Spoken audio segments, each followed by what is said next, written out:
Mesdames et messieurs, merci d'être avec nous sur la Teranga Info et bienvenue.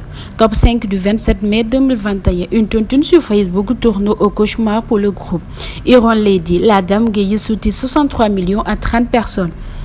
Gueye, secrétaire à l'entreprise d'une faveur, est placé en garde à vue depuis mardi à la division des investigations criminelles suite à une escroquerie à grande échelle sur Facebook. Selon Libération qui donne la nouvelle dans l'apparition de ce jeudi, elle promettait à ses victimes de bénéficier sur les marchés fictifs. Ancienne de 4 mois, elle ciblait des membres du groupe Iron Lady pour leur proposer une tontine visant à financer l'exécution des marchés publics. Elle a arnaqué 30 personnes déjà identifiées. Pour un préjudice prévisoire de 63 millions francs CFA, elle sera déférée au parquet ce jeudi. Université du Sahel, Issa Sall bloque les diplômes des étudiants. Les bacheliers orientés en 2018 par l'État du Sénégal à l'Université du Sahel vivent dans l'inquiétude la plus totale quant à leur insertion dans le monde professionnel et la poursuite de leurs études supérieures. Pour cause, ces jeunes diplômés n'arrivent toujours pas à recevoir le sésame après des années d'études dans cet établissement fondé par Issa Sall, candidat du Parti de l'Unité et de Rassemblement à la dernière élection présidentielle et actuelle tête de file du Parti de la paix, de l'éthique et de l'équité.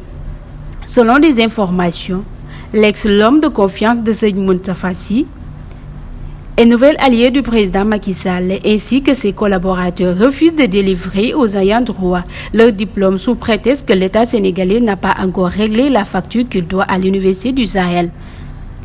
C'est au moment où les étudiants étrangers se sont inscrits la même année que et avec ils ont partagé les mêmes tables bancs, disposent déjà leur diplôme en bonne et due forme, parce qu'étant déjà en règle avec la scolarité, n'ayant que leurs yeux pour pleurer.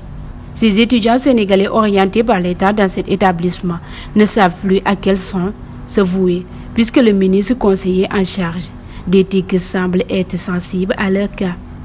Achat d'un nouvel avion présidentiel, Amadou Hott apporte des précisions. C'est une solution qui devrait permettre de réaliser des économies de 25 à 50%. Le ministre Amadou Hott se prononça sur l'acquisition d'un nouvel aéronef par le chef de l'État. Annonce que la commande a été faite depuis 2019, donc bien avant la Covid. Par la suite, le gouvernement avait deux options, celle de rompre le contrat ou d'aller au bout de ses engagements.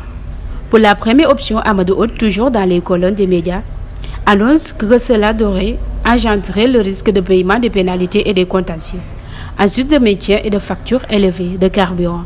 Ces frais d'entretien liés à l'utilisation des anciens aéronefs et du coût des alternatives commerciales.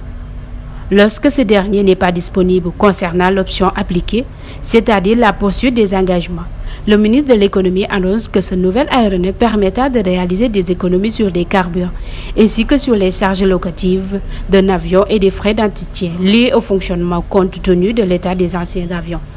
Par ailleurs, Amadou Hott déclare qu'une solution sera vite envisagée pour générer un minimum de produits de vente ou de location de l'ancien aéronef, une solution qui devrait permettre de réaliser des économies de 25 à 50% d'après le ministre. Les jeunes continuent à braver les bagues. En partance pour l'Espagne, une pirogue de 137 passagers issus au Maroc. Plusieurs Sénégalais décédés. Encore un drame en rapport avec l'immigration clandestine. Une pirogue partie de Mouro avec 137 passagers à son bord s'est essuyée au large des côtés marocains. Le bilan exact n'a pas encore été dévoilé, mais on parle de plusieurs dizaines de morts. La pirogue a pris la mer en partance pour l'Espagne le jour de la Korité. Malheureusement, elle s'est perdue en mer pendant 10 jours avant d'échouer finalement au large de ses côtés marocains.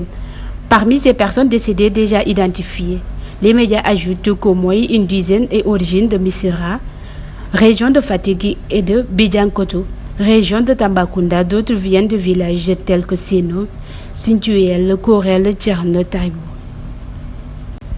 Mo Gueye porte plainte contre Adamo Boss. Un collectif s'est constitué en Europe contre l'insulteur qui encourt 5 ans de prison. Adamo Boss insulte sans discernement tous les Sénégalais et Mo Gueye est diffamé par l'insulteur public, ainsi que les autres Sénégalais.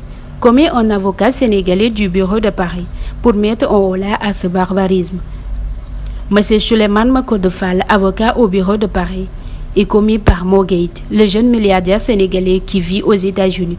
La plainte enregistrée à Paris est motivée par les injures de Adamo proférées contre Mo Gates, sans compter des divulgations des données personnelles, entre autres. Adamo encourt un emprisonnement de 5 ans ferme et une amende de 200 millions francs CFA.